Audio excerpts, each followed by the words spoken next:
ओम शांति। 22 अगस्त 2020 की मुरली। बाबा ने कहा, मीठे बच्चे, बाप को तुम बच्चे ही प्यारे हो। बाप तुम्हें ही सुधारने के लिए श्रीमत देते हैं। सदा ईश्वरीय मत पर चल, स्वयं को पवित्र बनाओ। प्रश्न है, विश्व में शांति की स्थापना कब और किस विधि से होती है? उत्तर, तुम जानते हो, विश्व में शांति तो महाभारत लड़ाई के बाद ही होती है, लेकिन उसके लिए तुम्हें पहले से ही तैयार होना है। अपनी कर्मातीत अवस्था बनाने की मेहनत करनी है। सृष्टि के आदि मध्य अंत का गायन सिमरन कर बाप की याद से संपूर्ण पावन बनना है, तभी सृष्टि का परिवर्तन होगा। गीत है, आज अंधेरे में है इंसान। ओम शांति।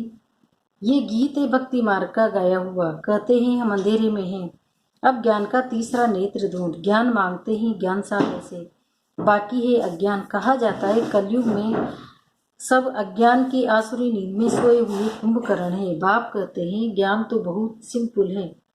भक्ति मार्ग में कितने वेद शास्त्र आदि पढ़ते हैं, हठ योग करते हैं, गुरु आदि करते हैं, अब उन सबको छोड़ना पड़ता है, क्योंकि वो कभी राजयोग सिखला न सके। बाप ही तो राजा ही देंगे, मनुष्य मनुष्य को दे न सके, परंतु उसके लिए ही सन्यासी कहते हैं काग विष्ठा समान सुख है, क्योंकि खुद घर बार छोड़ भागते हैं। यह ज्ञान सिवाय ज्ञान सागर बाप की ओर कोई दे न सके। ये राजयोग भगवान ही सिखलाते हैं, मनुष्य मनुष्य को पावन बना न सके। पतित पावन एक ही बाप है। मनुष्य भक्ति मार्ग में कितना फंसे हुए हैं, जन्म जन्मांतर से भक्ति करते आए हैं, स्नान करने जाते हैं, ऐसी भी नहीं सिर्फ गंगा में स्नान करते हैं। जहाँ भी पानी का तालाब आदि देखेंगे तो उसको भी पतित पावन समझते हैं। यहाँ भी गौमुख है, झरने से पानी आता है, जैसे कुएं में पानी आता है, तो उनको पतित पावन गंगा थोड़ी ही कहेंगे। मनुष्य समझते हैं ये भी तीर्थ है। बहुत मनुष्य भावना से वहां जाकर स्नान आदि करते हैं। तुम बच्चों को अभी ज्ञान मिला है, तुम बतलाते हो तो भी मानते नहीं। अपना देह अहंकार बहुत है। हम इतने शास्त्र पढ़े हैं, बाप कहते हैं ये पढ़ा हुआ सब भूलो। अब इन सब बातों का मनुष्य को कैसे पता पड़े? इसलिए बाबा कहते हैं, ऐसी ऐसी पॉइंट्स लिखकर एरोप्लेन्स द्वारा गिराओ। जैसे आजकल कहते हैं, विश्व में शांति कैसे हो, कोई ने राय दी तो उनको इनाम मिलता रहता है। अब वह शांति की स्थापना तो कर न सके। शांति है कहाँ, झूठी प्राइज देते रहते हैं। अब तुम जानते हो, विश्व में शांति तो होती है लड़ाई के बाद। ये लड़ाई तो कोई भी समय लग सकती है, ऐसी तैयारी है। सिर्फ तुम बच्चों की ही देरी है।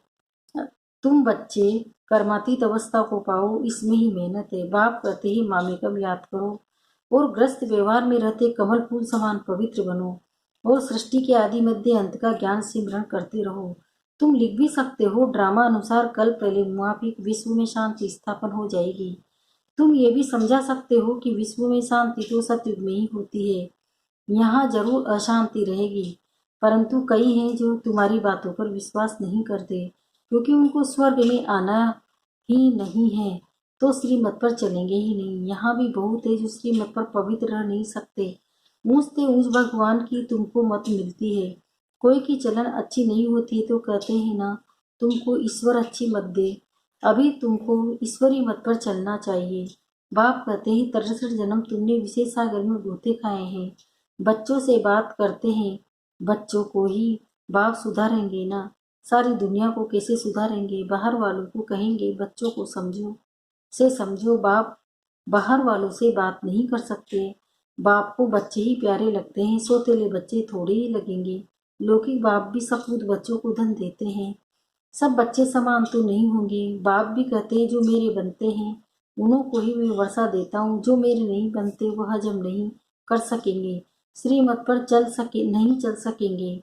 ये है भगत। बाबा ने बहुत देखे हुए हैं। कोई बड़ा सन्यासी आता है तो बहुत उन्हों के फॉलोअर्स होते हैं। फंड चंदा इकट्ठा करते हैं, अपनी अपनी ताकत अनुसार फंड निकालते हैं। यहाँ बाप तो ऐसे नहीं कहेंगे फंड इकट्ठा करो, नहीं। यहाँ तो जो बीज बोएंगे 21 जन्म का फल पाएंगे। मनुष्य दान करते हैं तो समझते हैं ईश्वर अर्थ हम करते हैं, ईश्वर समर्पण करते हो, वह तो कहेंगे कृष्ण समर्पण। कृष्ण का नाम क्यों लेते हैं? क्योंकि गीता का भगवान समझते हैं। श्री राधे अर्पणम कभी नहीं कहेंगे, ईश्वर का है कृष्ण अर्पणम कहते हैं, जानते हैं फल देने वाला ईश्वर ही है। कोई साहूकार के घर में जन्म लेते हैं तो कहते हैं ना, आगे जन्म में बहुत दान पुण्य किए हैं तब ये बना है। राजा भी बन सकते हैं परंतु वह है अल्पकाल कागविष्ठा समान सुख। राजाओं को भी सन्यासी लोग संन्यास कराते हैं तो उनको कहते हैं स्त्री को सर्पिणी है।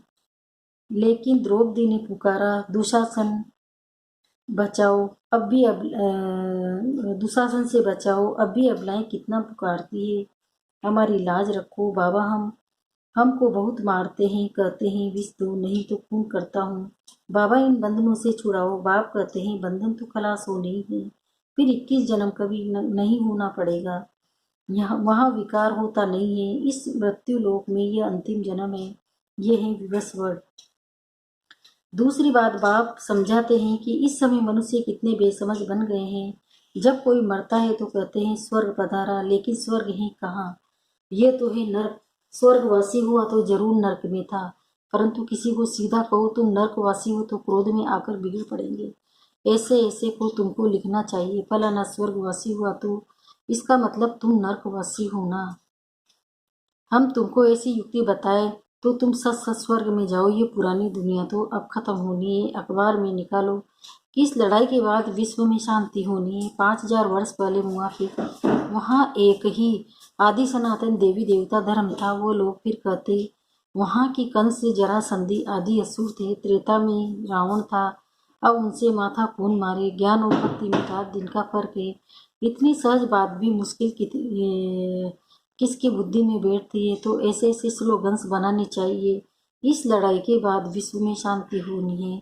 ड्रामा अनुसार कल्प कल्प विश्व में शांति होती है, फिर कलयुग अंत में अशांति होती है, सतयुग में ही शांति होती है। ये भी तुम लिख सकते हो। गीता में भूल करने से ही भारत का ये हाल हुआ है। पूरे 84 जन्म लेने वाले श्री कृष्ण का नाम डाल दिया है। श्री नारायण का श्री नारायण का भी नहीं डाला है। उनके फिर भी 84 जन्मों में से कुछ दिन कम कहेंगे ना। कृष्ण के पूरे 84 जन्म होते हैं। शिव बाबा आते हैं, बच्चों को हीरे जैसा बनाते हैं, तो उनके लिए फिर डिब्बी भी ऐसी सोने की चाहिए जिसमें बाप आकर प्रवेश करे। अब ये सोने का कैसे बने, तो फट से उनको साक्षात्कार कराया, तुम तो विश्व के मालिक बनते हो, अब मामी का याद करो, पवित्र बनो। जट पवित्र होने लग पड़े। पवित्र बनने बिगड़ तो ज्ञान की धारणा हो न सके। शेरनी के दूध के लिए सोने का बर्तन चाहिए, ये ज्ञान तो है ना परमपिता परमात्मा का। इसको धारण करने के लिए भी सोने का बर्तन चाहिए, पवित्र चाहिए, तब धारणा हो। पवित्रता की प्रतिज्ञा करके फिर गिर पड़ते हैं तो योग की यात्रा ही खत्म हो जाती है, ज्ञान भी खत्म हो जाता है। किसी को कह न सके भगवान वाचे, काम महाशत्रु है, उनका तीर लगेगा नहीं, वो फिर कुक्कड़ ज्ञानी हो पड़ते हैं। कोई भी विकार न हो, रोज पोता मेल रखो। जैसे बाप सर्वशक्तिमान है वैसे माया भी सर्वशक्तिमान है। आधा कल्प रावण का राज्य चलता है, इन पर जीत बाप बिगड़ कोई पहना न सके। ड्रामा अनुसार रावण राज्य भी होना ही है। भारत की ही हार और जीत पर ये ड्रामा बना हुआ है। ये बाप तुम बच्चों को ही समझाते हैं। मुख्य है पवित्र होने की बात। बाप कहते हैं मैं आता ही हूँ पतितों को पावन बनाने। बाकी शास्त्रों में पांडव और कौरवों की लड़ाई जुआ आदि भेंट दिखाए हैं। ऐसी बात हो कैसे सकती है। राजयोग की पढ़ाई ऐसी होती है क्या। युद्ध के मैदान में गीता पाठशाला होती है क्या। कहाँ जन्म मरण रहित शिव बाबा, कहाँ पूरे 84 जन्म लेने वाला कृष्ण। उनके ही अंतिम जन्म में बाप आकर प्रवेश करते हैं। कितना क्लियर है। ग्रस्त व्यवहार में रहते पवित्र भी बनना है। सन्यासी तो कहते हैं दोनों इकट्ठे रह पवित्र नहीं रह सकते। तुमको तो कोई प्राप्ति नहीं तो कैसे रहेंगे। यहाँ तो विश्व की बादशाही मिलती है। बाप कहते हैं मेरे खातिर कुल की राज रखो। शिव बाबा कहते हैं इनकी दाढ़ी की लाज रखो। ये एक अंतिम जन्म पवित्र हो तो स्वर्ग के मालिक बनेंगे। अपने लिए ही मेहनत करते हैं, दूसरा कोई स्वर्ग में आ नहीं सकता। ये तुम्हारी राजधानी स्थापन हो रही है, इसमें सब चाहिए ना। वहाँ वजीर तो होते नहीं, राजाओं को राय की दरकार नहीं, पतित राजाओं को भी एक वजीर होता है। यहाँ तो देखो कितने मिनिस्टर्स हैं, आपस में लड़ते रहते हैं। बाप सभी झंझटों से छुड़ा देते हैं। 3000 वर्ष फिर कोई लड़ाई नहीं होगी, जेल आदि नहीं रहेगा, कोर्ट आदि कुछ नहीं होगा। वहाँ तो सुखी सुखे। इसके लिए पुरुषार्थ करना है। मौत सिर पर खड़ा है, याद की यात्रा से विक्रमाजीत बनना है। तुम ही मैनेजर्स हो तो सबको बाप का मैसेज देते हो कि मन बना भव। अच्छा मीठे मीठे से खिलते बच्चों प्रति माता पिता बाप दादा का याद प्यार और गुड मॉर्निंग।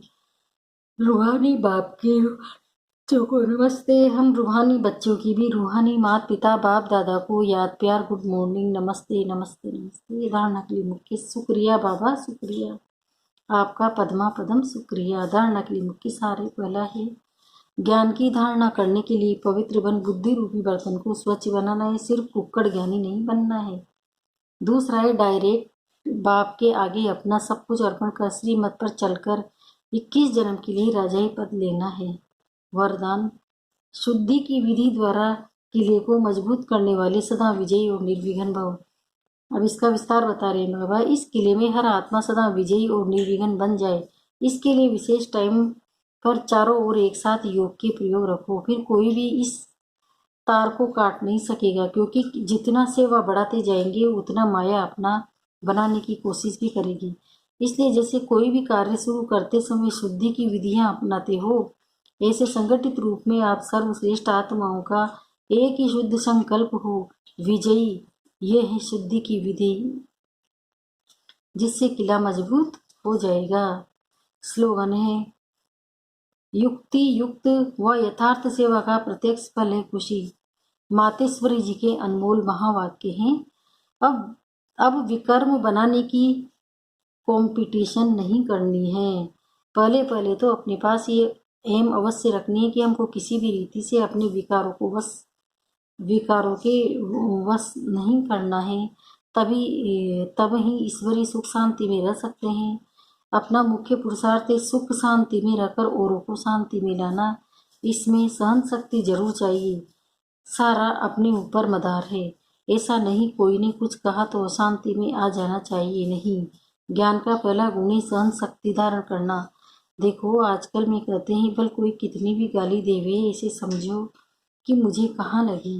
भल जिससे गाली दी वो खुद तो अशांति में आ गया, उन्हों का हिसाब किताब अपना बना। लेकिन हम भी शांति में आए, कुछ कह दिया तो फिर हमारा विकर्म बनेगा। तो विकर्म बनाने की कंपटीशन नहीं करनी है।